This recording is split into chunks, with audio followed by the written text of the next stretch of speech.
दोस्तों, किसी ने बड़े कमाल की बात कही है कि हीरा परखने वाले से ज्यादा पीड़ा परखने वाला महत्वपूर्ण होता है, क्योंकि असल जिंदगी में पीड़ा परखने वाला ही जौहरी होता है। नमस्कार दोस्तों, Bodhi think spy YouTube channel में आपका दिल से स्वागत है। दोस्तों, माँ बाप से बड़ा कोई भगवान नहीं और माता पिता की सेवा से बढ़कर के कोई धर्म नहीं होता। जिस माता पिता ने रात दिन मेहनत करके आपके जीवन को सुंदर और स्वस्थ बनाने के लिए अपनी जवानी को खफा दिया कि मेरा बेटा अपने पैरों पर खड़ा हो सके और जीवन में तरक्की कर सके।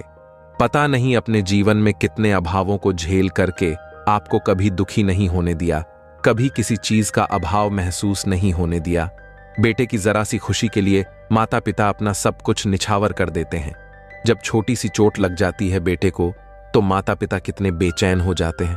बेटा अपने माता पिता के कपड़ों को कितनी बार गंदा करता है, लेकिन माता पिता कभी कोई शिकायत नहीं करते। लेकिन दोस्तों, जब वही माँ बाप बूढ़े हो जाते हैं तो एक बेटा उनके साथ कैसा व्यवहार करता है? क्या माँ बाप के लिए जरा से चोटिल होने पर बेटा उतना बेचैन होता है? क्या एक बेटा अपने बाप के लिए वह सब कुछ करता है जो कभी उसके बाप ने अपने बेटे के लिए किया था? दोस्तों, माता पिता को इस धरती का भगवान माना जाता है। माना नहीं जाता, अपितु इस धरती के साक्षात भगवान है। आप भगवान को एक लोटा जल भले ही ना चढ़ाए, लेकिन माता पिता की सेवा करके देखिए, आपको कितना सुकून मिलेगा, जितना सुकून आपको घंटों पूजा पाठ करने के बाद नहीं मिलेगा। वह सुकून आपको माँ बाप की सेवा करने के बाद मिलेगा। दोस्तों, यह कहानी एक सेठ की है जो शाम का समय हो चुका था। सेठ धर्मदास अपनी ड्यूटी पूरी करके जब घर की तरफ आते थे तो रास्ते में रोज उन्हें एक बच्चा भीख मांगते हुए मिल जाता था, जो उनसे कहता था कि बाबूजी, मुझे बहुत जोर की भूख लगी है, कुछ पैसे दे दीजिए। धर्मदास जी को उस पर दया आ जाती और उसे रोज 10-20 रुपए या कभी 100 रुपये भी दे दिया करते थे। एक दिन की बात है कि धर्मदास जी ऑफिस की छुट्टी थी, तो उस दिन धर्मदास जी अपनी पत्नी मालती के साथ मंदिर गए हुए थे। लेकिन वह लड़का रोजाना की तरह उस दिन भी धर्मदास जी के आने का इंतजार करता रहा। लेकिन जब दोपहर से लेकर के शाम होने लगी तो वह लड़का निराश होकर के वहां से जाने लगा। तभी उसे दूर से धर्मदास जी और उनकी अपनी पत्नी के साथ नजर आ गए। वह उन्हें किसी दूसरे रास्ते से जाते हुए दिखाई दिए। उसने दौड़ करके उन्हें जोर से आवाज लगाई कि बाबूजी, बाबूजी। धर्मदास जी को तो नहीं, पर उनकी पत्नी जो मालती थी उनको किसी की आवाज सुनाई दी। उन्होंने जब पीछे मुड़ करके देखा तो एक लड़का उन्हें ही आवाज लगा रहा था और हाथ दे करके रोकने की कोशिश कर रहा था। तभी मालती जी ने कहा कि अजी गाड़ी रोकिए, कोई आपको आवाज लगा रहा है। तभी धर्मदास जी को याद आया कि आज उन्होंने उस लड़के को खाने के लिए पैसे नहीं दिए, शायद वही लड़का आवाज लगा रहा होगा। उन्होंने अपनी गाड़ी को किनारे खड़ी किया और उसके पास आने का इंतजार करने लगे। जब वह लड़का पास आया तो उन्होंने उसे 50 रुपये निकाल करके दे दिए। यह देख करके मालती जी बोली, इसे पैसे क्यों दे रहे हैं? तो उस लड़के ने कहा कि मैम साहब, मेरा नाम भोला है और मैं अनाथ हूं, मेरे माता पिता नहीं हैं और इसलिए मैं भीख मांग करके खाता हूं। ये कहते हुए उस लड़के की आंखें भर आई तो मालती जी अपने पर्स से 500 रुपये निकाल करके उस लड़के के सिर पर हाथ रखते हुए उसे दिया और कहने लगी, यह लो बेटा, इन पैसों से कुछ काम कर लेना, लेकिन आज के बाद कभी भी भीख मांग करके नहीं खाना, क्योंकि एक बार भीख मांगने का मतलब 100 बार मरने के समान होता है। मालती जी की कही हुई बात भोला के दिल को छू गई। उसने उसके द्वारा दिए गए सारे पैसे अपनी जेब में रख लिए और मन ही मन खुद से ढेरों सवाल जवाब करते हुए आगे चलने लगा। वह अभी कुछ ही दूर चला था कि उसने देखा कि एक आदमी जिसके दोनों हाथ नहीं है, वह अपने दोनों पैरों से कोई करतब दिखा रहा है। उसके इन करतब को देखने के लिए बहुत सारे लोगों की वहां पर भीड़ लगी हुई थी और बीच बीच में लोग तालियां बजा करके उसका उत्साह बढ़ा रहे होते हैं। उस आदमी के साथ एक और व्यक्ति था जो कि स्वस्थ दिखाई दे रहा था। करतब करने के बाद वह आदमी जो उस विकलांग के साथ आया था, वह वहां पर उपस्थित सभी लोगों को एक कहानी सुनाने लगा। वह कहने लगा कि एक दिन शाम के समय में एक सुनसान रास्ते से निकल रहा था। वहां से निकलते हुए मैंने किसी बच्चे की रोने की आवाज सुनी। जब मैंने थोड़ा अंदर की तरफ झांक करके देखा तो मेरे होश उड़ गए। वहां पर एक मासूम सा बच्चा पड़ा था। जन्म लेते ही उसके माँ बाप ने उसे झाड़ियों में फेंक दिया था, क्योंकि यह विकलांग था। उन्होंने उसे इसलिए फेंक दिया ताकि इससे उन्हें छुटकारा मिल जाए और यह नन्ही सी जान कुछ देर में तड़प तड़प कर मर जाए। लेकिन वह लोग यह नहीं जानते थे कि मारने वाले से बड़ा बचाने वाला होता है। वह बच्चा कोई और नहीं बल्कि यही हमारा लल्ला था। सभी लोग तालियां बजाने लगे और भोला ने उसकी यह कहानी सुनी तो उसकी आंखें भर आईं। उसने सोचा, भगवान ने उसके दोनों हाथ छीन लिए, फिर भी यह लड़का कितनी कुशलता के साथ खुश होकर के लोगों को अपना कर्तव्य दिखा रहा है और पैसे भी कमा रहा है। फिर मुझे तो भगवान ने सही सलामत दो दो हाथ दिए हैं, तो फिर मैं भगवान से शिकायत क्यों कर रहा हूं कि उन्होंने मुझे अनाथ क्यों छोड़ दिया। उन्होंने मुझे सोचने के लिए बुद्धि दी है, काम करने के लिए ठीक से हाथ पैर दिए हैं और चलने के लिए पैर दिए हैं और देखने के लिए मुझे दो आंखें दी हैं। तो फिर मुझे तो किसी चीज की कमी ही नहीं है। नहीं, आज से मैं भीख नहीं मांगूंगा। आज से मैं मेहनत करके ही खाना खाऊंगा। जब वह आदमी विकलांग होकर के मेहनत की कमाई खा सकता है तो मैं क्यों नहीं। बस फिर क्या था, कहते हैं ना, जहां चाह होती है वहां राह भी अपने आप मिल जाती है। बस यही हुआ।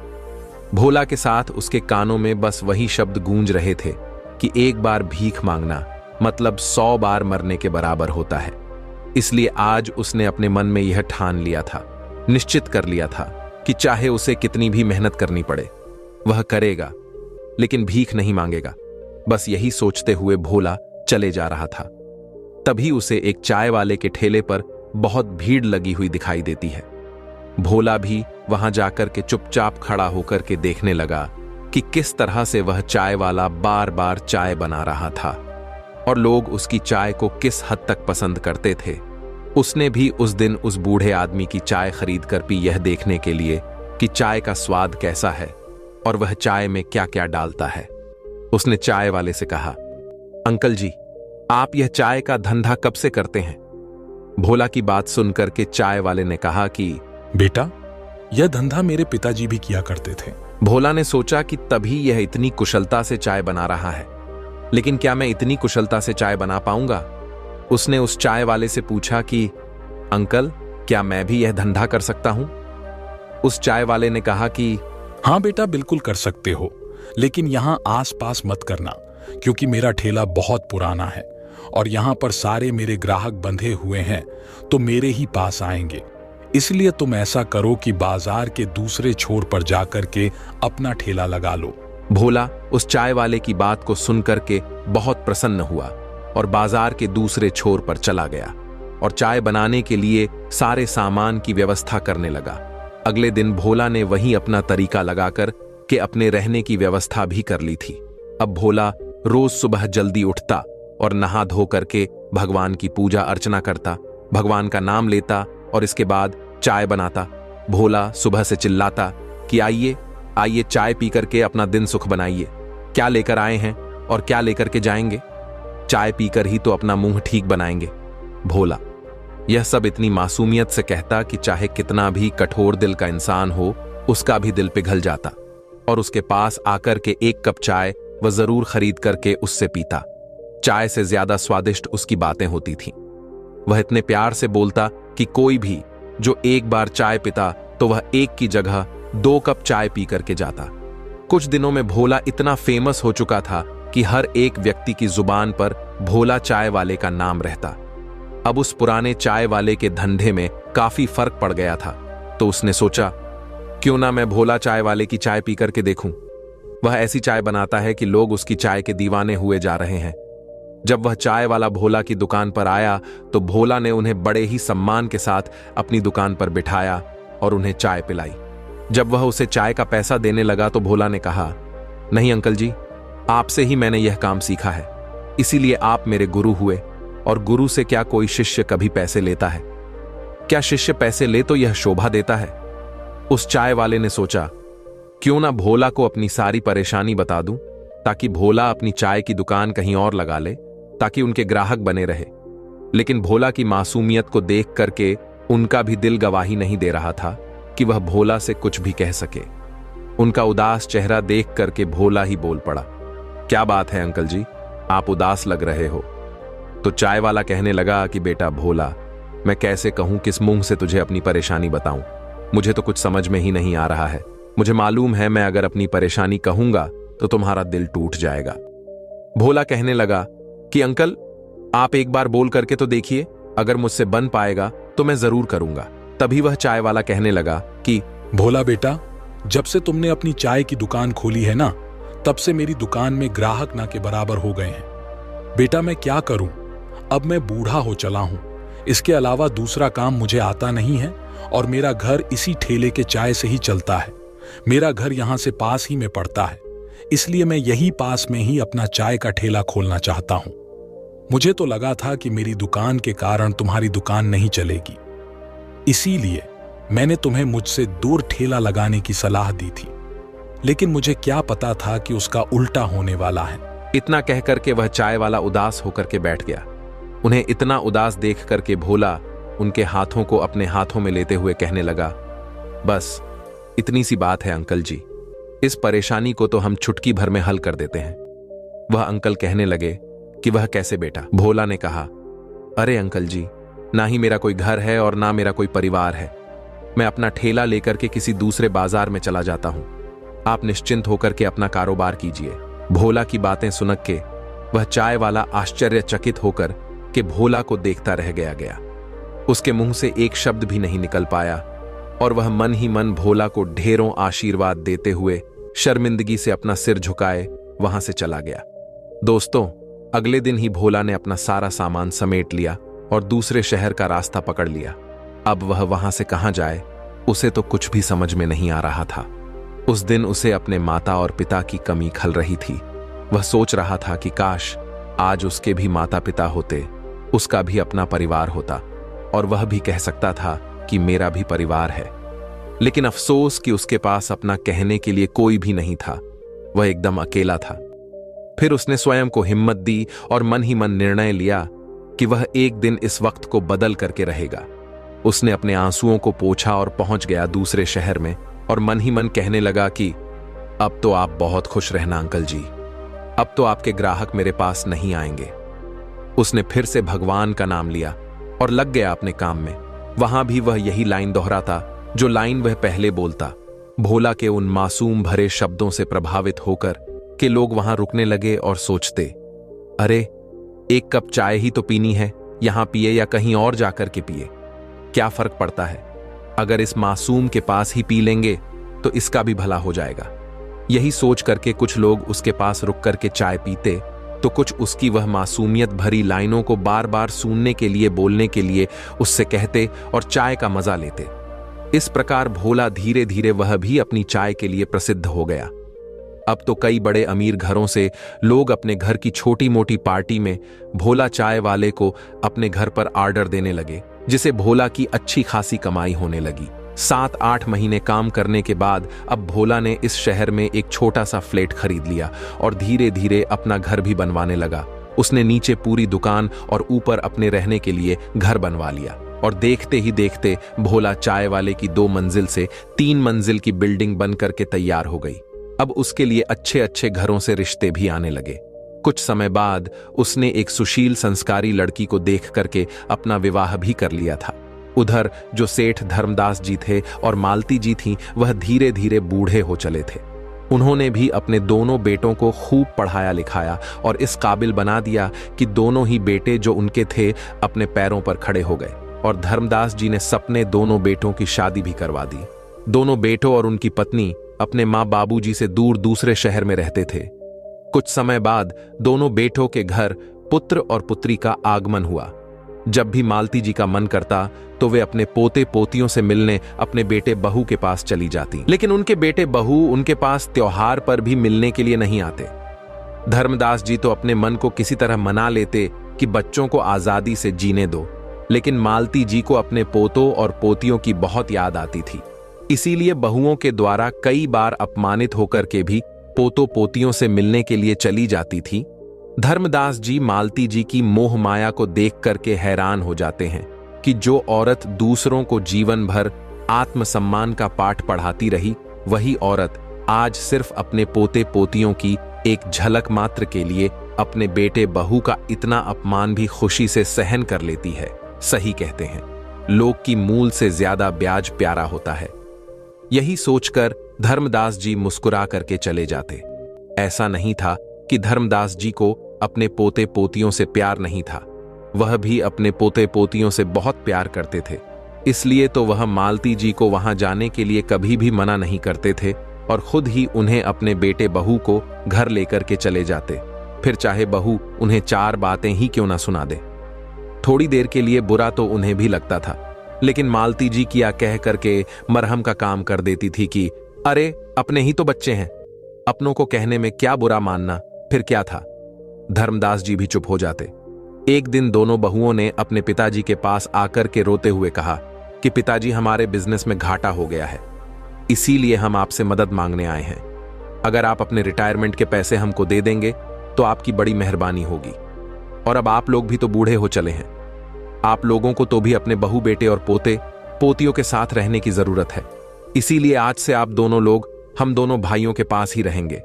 बेटे बहू की बात सुनकर के धर्मदास जी सब समझ रहे थे कि आज तक जिन बच्चों ने हमें एक बार भी अपने घर में मान सम्मान नहीं दिया, वही बच्चे आज कितने मान सम्मान और मनोहर मीठी मीठी बातें कर रहे हैं, अपने साथ रखने की बातें कर रहे हैं। लेकिन मालती जी तो अपने बेटे बहुओं की बातों में आकर के अपने भोलेपन के कारण उनकी चालाकी को समझ ही नहीं पाई और अपने पति से कहने लगी कि बच्चे ठीक ही तो कह रहे हैं जी, अब हम बूढ़े हो गए हैं तो हमें आज नहीं तो कल अपने बच्चों को साथ रहना तो चाहिए ही। अगर कल जाएंगे तो उससे अच्छा है हम आज ही बेटे बहू के पास चले जाएं, और वैसे भी हमारे पूरे पैसों पर तो हमारे बेटों का ही अधिकार है, उन्हें पहले दे या बाद में, बात तो बराबर है। मालती जी की बार बार कहने पर धर्मदास जी मान गए और उन्होंने अपने रिटायरमेंट के सारे पैसे दोनों बेटों को आधे आधे बांट दिए। दोनों बेटे बहुत खुश हो गए। अगले ही दिन सुबह उनका बड़ा बेटा जो था अपने बीवी बच्चों के साथ बैग लेकर के बाहर निकला। तभी वह जो मालती जी थी वह कहने लगी, अरे बेटा तुम ये क्या कर रहे हो, क्या तुम अपने घर जा रहे हो बेटा? बोला, हाँ मां, रात में ही एक डीलर का फोन आया था, अगर मैं उससे आज के आज नहीं मिला तो मैंने जिस रेट में धंधे के लिए बात कही थी वह कैंसिल कर देगा, इसलिए मुझे अभी जाना होगा। अभी उसकी बात चल ही रही थी कि तभी जो छोटा बेटा था वह भी बैग और अपने बीवी बच्चों को लेकर के बाहर निकला। तो मालती जी कहने लगी कि बेटा क्या तुझे भी किसी डीलर से मिलना है? उसने कहा, अरे नहीं मां, असल बात तो यह है कि मैं जिस ऑफिस में काम करता था मेरी उसके साथ पार्टनरशिप की बात चल रही थी। अभी उस बॉस का फोन आया था, उसने कहा है कि अगर मैं आज के आज ही अपने बिजनेस के पैसे नहीं लाऊंगा तो वह मुझे अपने साझे से हटा देगा, इसीलिए मुझे भी जल्दी ही जाना पड़ रहा है। तभी मालती जी बोली, अरे वह सब तो ठीक है, परंतु हम दोनों को कौन लेकर के जाएगा, इसके बारे में क्या सोचा है तुम लोगों ने? दोनों भाई एक दूसरे को देखने लगे। तभी जो बड़ा बेटा था वह कहने लगा, अरे मां, आप क्यों चिंता करती हो, हम लोग आएंगे ना आप लोगों को लेने के लिए, और आप लोग कहीं दूसरे घर में थोड़े ही रहते हो, और ना ही आप लोगों को हमारी तरह कमरे में रहने का किराया देना पड़ता है। अभी आप लोग मजे से रहिए, हम दोनों भाइयों में से जिसको भी समय मिलेगा आप लोगों को आकर के ले जाएंगे। तभी मालती जी बोली, अरे बेटा हम सब तो एक ही घर में थे, तुम लोग रात में ही बता देते तो हम दोनों भी तुम्हारे साथ चलने के लिए तैयार हो जाते। अरे मां, हमें लगा आप लोग सो गए होंगे और रात भी बहुत ज्यादा हो गई थी, इसीलिए आप लोगों को जगाना ठीक नहीं समझा। कोई बात नहीं है मां, आप तब तक अपनी सभी सहेलियों से मिल लेना और सामान भी पैक करके रख लेना ताकि हमें बार बार गांव के लिए ना आना पड़े। इतना कह करके दोनों बेटे बहू अपनी माता के पैर छू करके बाहर निकल गए। मालती जी अपने बेटों को ढेरों आशीर्वाद देती रहीं कि उनके बच्चे कितने समझदार हो गए हैं। अभी तक धर्मदास जी सो करके भी नहीं उठे थे। जब वह सो करके उठे तो देखा पूरा घर शांत और खाली खाली सा लग रहा था। उन्होंने मालती जी को आवाज लगाई, मालती, मालती अभी आई। कहती हुई मालती जी गर्म पानी लेकर के अपने पति के पास आ गई तो उन्होंने पूछा कि अरे आज पूरा घर सुना सुना क्यों लग रहा है, बच्चे कहाँ हैं? मालती जी ने मायूस होकर के जवाब दिया, अजी वह दोनों तो अपने अपने बीवी बच्चों को लेकर के चले गए हैं क्योंकि उन्हें जरूरी काम आ गया था, और मुझसे बोल करके गए हैं कि पापा से हमारी तरफ से माफी मांग लेना देख रहे हैं। जी, हमारे बच्चे आजकल कितने समझदार हो गए हैं। मालती जी की निस्वार्थ प्रेम से भरी बातें सुन करके धर्मदास जी की आंखों में आंसू आ गए कि मेरी पत्नी कितनी भोली है, इसे तो अपने बेटों का लालच और स्वार्थ कुछ भी समझ में नहीं आ रहा है।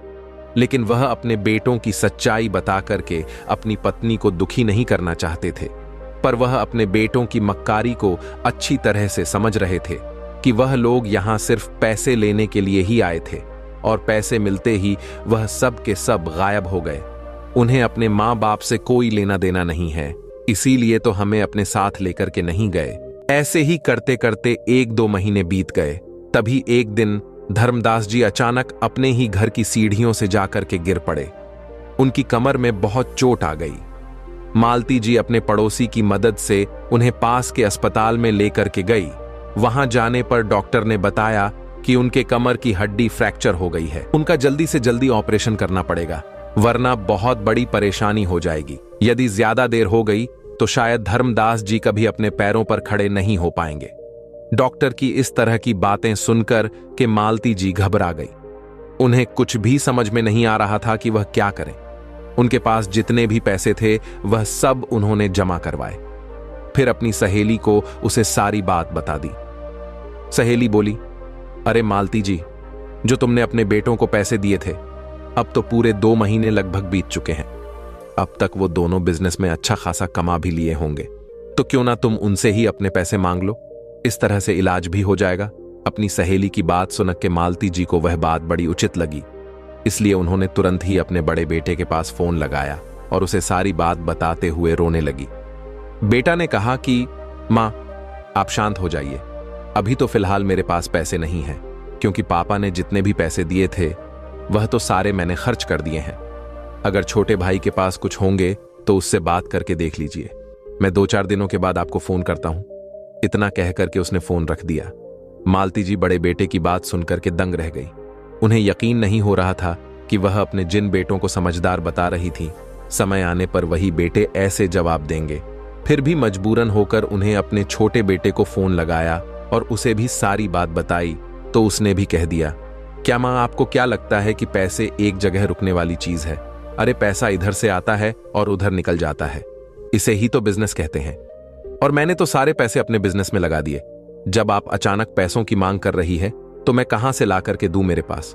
तो पैसे की उम्मीद मत करना आप। उसने भी अपने पिता की तबीयत के बारे में बिना पूछे ही फोन काट दिया। अब मालती जी को समझ में नहीं आ रहा था कि वह क्या करें। जिन बेटों के लिए उन्होंने अपना सब कुछ लुटा दिया, वह बच्चे समय आने पर अपने मां बाप को आंखें दिखा रहे हैं। यही सोच करके मालती जी रो पड़ी, लेकिन फिर भी उन्होंने हिम्मत नहीं हारी और अपने सारे गहने जेवर बेच करके अपने पति का इलाज करवाने लगी। इसी बीच उनके कुछ रिश्तेदार भी उनसे मिलने के लिए आए, तो बातचीत के दौरान मालती जी ने उनको बताया कि किस तरह से उनके बच्चों ने उन्हें बहला फुसला करके सारे पैसे ठग लिए, और जब उन्हें पैसों की जरूरत पड़ी तो आंखें दिखा रहे हैं। सभी रिश्तेदारों ने उनके दोनों बेटों के पास फोन करके उन पर दबाव डाला कि उन दोनों को अपने मां बाप की सेवा करनी ही पड़ेगी। मां बाप इसी दिन के लिए तो अपने बच्चों को पाल पोस करके बड़ा करते हैं, लायक बनाते हैं कि वह उनकी बीमारी में काम आएंगे, उनके बुढ़ापे में सहारा बनोगे। और तुम दोनों भाइयों ने तो अपने पिता के रिटायर होने के बाद के सारे पैसे भी मांग लिए, और आज जब उनके ऊपर मुसीबत आकर के पड़ी है तो तुम दोनों ऐसे तेवर दिखा रहे हो। तुमको अभी के अभी अपने पिता को अपने साथ लेकर के जाना होगा, वरना हम लोगों के पास दूसरा रास्ता भी है। लोगों के द्वारा धमकी देने पर जो बड़ा बेटा था, अपने मां बाबूजी को बेमन से ही सही, लेकिन अपने घर लेकर के गया। अब धर्मदास जी को अच्छे अस्पताल में भर्ती किया गया। वहां की फीस और दवाई के खर्चे बहुत ज्यादा थे। बड़े बेटे तो 5 दिन में ही खर्च करके वह थक गया। उसने तो अपने हाथ खड़े कर लिए और अपनी मां से साफ साफ कह दिया कि मां, पिताजी, इतने खर्चे हैं, मैं अकेला इतना खर्चा नहीं उठा सकता। मालती जी कहने लगी कि बेटा, छोटे बेटे से बोल दो, उससे भी मदद ले लो, उसे भी तो तेरे पिताजी ने पैसे दिए हैं। मालती जी के इतना कहने की देर थी कि उनके बेटे का गुस्सा फूट पड़ा। वह क्रोध के मारे चिल्लाता हुआ कहने लगा कि मां, क्या आप लोगों ने चंद पैसे क्या दे दिए? हम पर बड़ा एहसान कर दिया, जो बार बार एक ही बात कह करके हमको जलील करती रहती हो। एक तो सारी रिश्तेदारी में हमारी बेइज्जती करवा दी, फिर भी आपका पेट नहीं भरा तो आए दिन बस अपने पैसों की दोष देती रहती हो। कितने पैसे चाहिए आपको बता देना, मैं अभी के अभी दे दूंगा और फिर अभी अभी मेरे घर से तुम निकल जाओ और फिर कभी अपनी शक्ल मत दिखाना मुझे। चिल्लाता हुआ बड़ा बेटा वहां से बाहर चला गया। बेचारी मालती जी आंसू बहाती हुई वहीं बैठी रही। उन्हें समझ में नहीं आ रहा था कि वह क्या करे। उन्होंने जल्दी से घर के सारे कामकाज और अपने पति के लिए टिफिन में खाना पैक किया और अस्पताल के लिए जाने के लिए वहां से निकल पड़ी। वहां जाकर के अपने पति को खाना खिलाया। तब तक नर्स ने आकर के कहा कि मैडम, आपको डॉक्टर साहब से मिलना है। डॉक्टर साहब ने आपको बुलाया है, लेकिन आप यहां पर थी नहीं। तभी मालती जी दौड़ करके डॉक्टर के पास जाती हैं तो डॉक्टर ने कहा कि धर्मदास जी के ऑपरेशन में करीब 2 लाख रुपए लगेंगे। 2 लाख रुपए का नाम सुनते ही मालती जी को चक्कर आने लगा। वह मन ही मन सोचने लगी कि काश हमने अपने दोनों बेटों के सारे पैसे नहीं दिए होते तो आज अपने पति का कितने अच्छे से इलाज करवा लेती और बेटे बहू के आगे हाथ भी नहीं जोड़ना पड़ता। सारी गलती मेरी ही है। अगर मैं बार बार पैसे देने के लिए ना कहती तो मेरे पति इन नालायक को पैसे नहीं देते, लेकिन मेरी आंखों में तो पुत्र मोह की पट्टी बन चुकी थी। वह सोच करके रो पड़ी।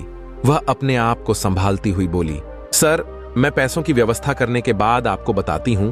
तो डॉक्टर कहने लगा, जितना जल्दी करोगे उतना ठीक रहेगा। मालती जी अब क्या करें? उन्हें कुछ भी समझ में नहीं आ रहा था।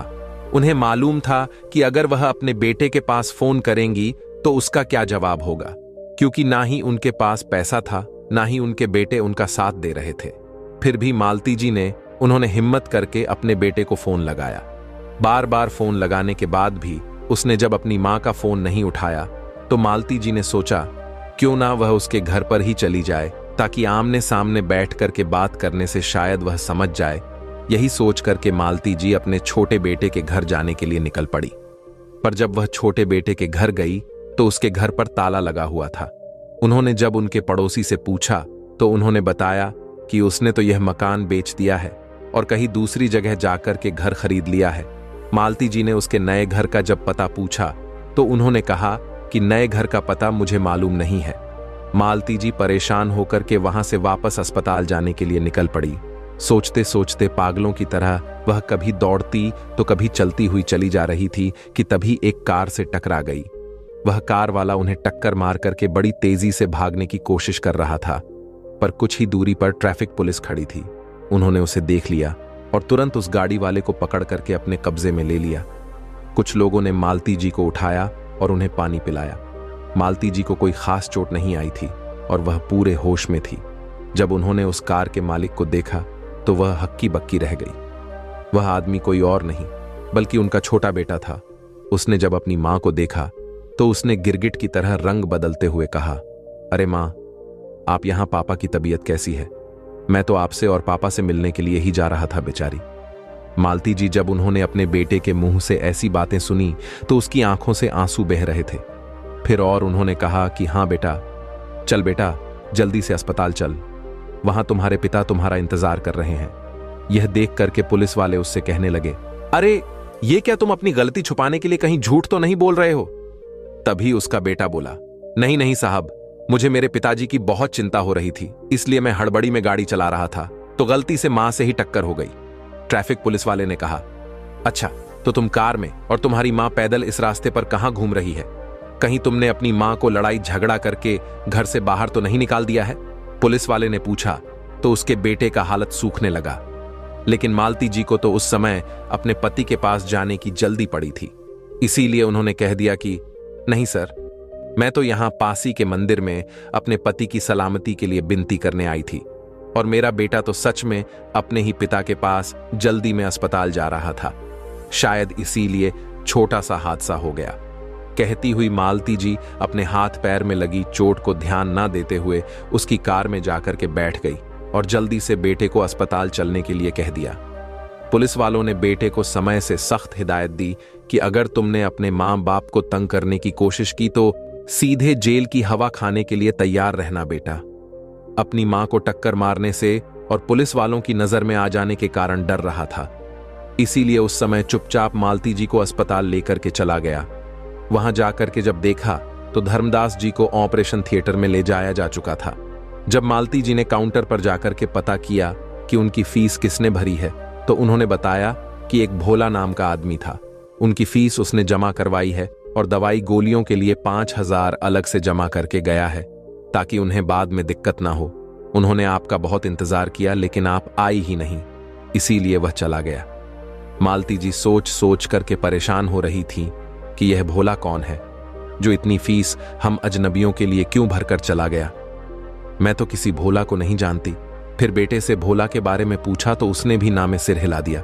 फिर थोड़ी देर के बाद बेटे के पिता को ऑपरेशन थिएटर से बाहर लाया गया और अपने बेटे से जब वह मिला तो अपनी मां को घर का एड्रेस देकर के वहां से चलता बना। कुछ दिनों के बाद धर्मदास जी की छुट्टी हुई तो मालती जी अपने छोटे बेटे को फोन लगाया तो उसने कहा कि हम दोनों अपनी ड्यूटी पर आए हुए हैं, आप लोग ऑन्टो करके घर आ जाओ। मालती जी ने उनका घर देखा भी नहीं था, फिर भी ऑन्टो वाले को एड्रेस बताया तो उसने उस एड्रेस पर उसको पहुंचा दिया। अब दोनों पति पत्नी अपने बेटे के घर के बाहर भिखारी की तरह भूखे प्यासे बैठे रहे। जब उनकी बहू शाम को घर आई और उनको अपने घर के बाहर बैठा हुआ देखा तो वह उन्हें देखते ही आग बगुला हो गई और जल्दी से घर का ताला खोला और उन्हें अंदर जाने के लिए कहा। जब वह दोनों अंदर आ गए तो उन पर बरस पड़ी। आप लोग शाम होने के बाद नहीं आ सकते थे।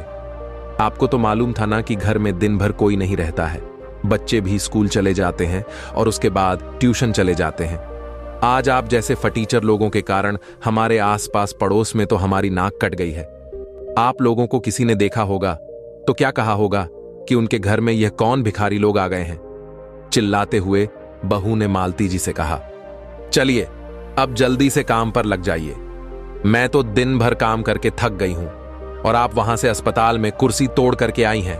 बेचारी मालती जी ने अस्पताल में रहते हुए ना तो एक दिन भर पेट भोजन किया था और ना ही पूरी तरह से कभी रात्रि में सो पाई थी। फिर भी अपना दुखड़ा किसे बताती, इसीलिए चुपचाप बिना किसी बहस के काम में लग गई। अब तो मालती जी अपने छोटे बेटे के घर के सारे काम करती और बदले में रोज अपनी बहू द्वारा अपमानित होती रहती।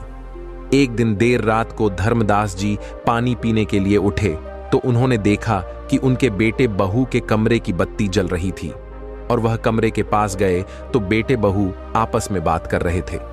उनकी बहू उनके बेटे से कह रही थी कि मैं तो कहती हूं इन बूढ़े बूढ़ी को रास्ते से हटा देते हैं, फिर ना रहेगा बांस और ना बजेगी बांसुरी। तभी उनका बेटा कहने लगा कि अरे यार, मां के एक्सीडेंट के बाद से पुलिस वालों ने मुझे सख्त हिदायत दे रखी है कि इनको कुछ भी नहीं होना चाहिए।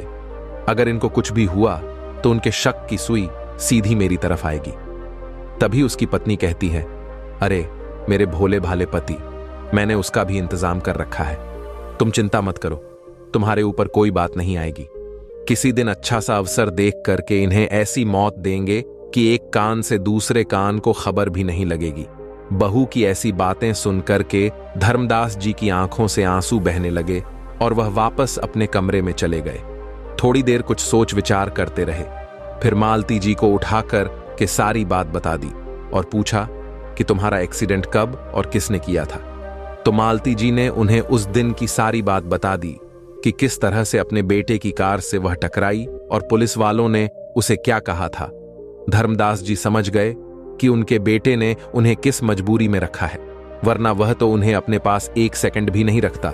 उन्होंने मालती जी से कहा कि अपनी बेइज्जती कराने और बेमौत मरने से तो यही अच्छा है कि हम रातों रात कहीं चले जाएं। वह दोनों आंखों में आंसू लिए चुपचाप वहां से रात में ही निकल गए और चलते चलते सुबह हो गई तो एक चाय के ठेले पर रुक करके दोनों ने चाय पिया और फिर दोनों गांव जाने के लिए बस स्टैंड की तरफ चल पड़े। वह दोनों आंसू बहाते हुए चले जा रहे थे कि तभी उसी रास्ते में वही भोला भी अपनी कार से जा रहा था। वही भोला जो कभी धर्मदास जी से भीख मांगता था, पर आज वह 3 मंजिल का मालिक बन चुका था। उसने अपनी कार रोकी और धर्मदास जी और मालती जी को गौर से देखने लगा और सोचने लगा कि यह तो वही अम्मा और बाबूजी हैं जिनकी वजह से मैं आज इस मुकाम पर पहुंच पाया हूं। वह तुरंत गाड़ी के नीचे उतरा और दौड़ करके उन्हें जोर से आवाज लगाते हुए बोला, बाबूजी बाबूजी। धर्मदास जी को यह आवाज जानी पहचानी सी लगी। उन्होंने जब मुड़ करके देखा कि कोई अधेड़ उम्र का आदमी उनकी तरफ दौड़ते हुए आ रहा है। जब वह पास में आया तो धर्मदास जी उसे नहीं पहचान पाए और बोले, माफ करना बेटा, मैं आपको नहीं पहचान पाया। तभी भोला कहता है, बाबूजी, मैं आपका भोला हूं, आपने अपने भोला को नहीं पहचाना और अम्मा, आपने तो मुझे भीख मांगने के लिए मना किया था ना, फिर भी आज आप मुझे नहीं पहचान पाई। अरे अम्मा, आज आपके आशीर्वाद से ही मैं इस काबिल इंसान बन पाया हूं। चलिए बाबूजी, आज आपका बेटा भोला आप लोगों को अपनी मेहनत की कमाई से खिलाएगा।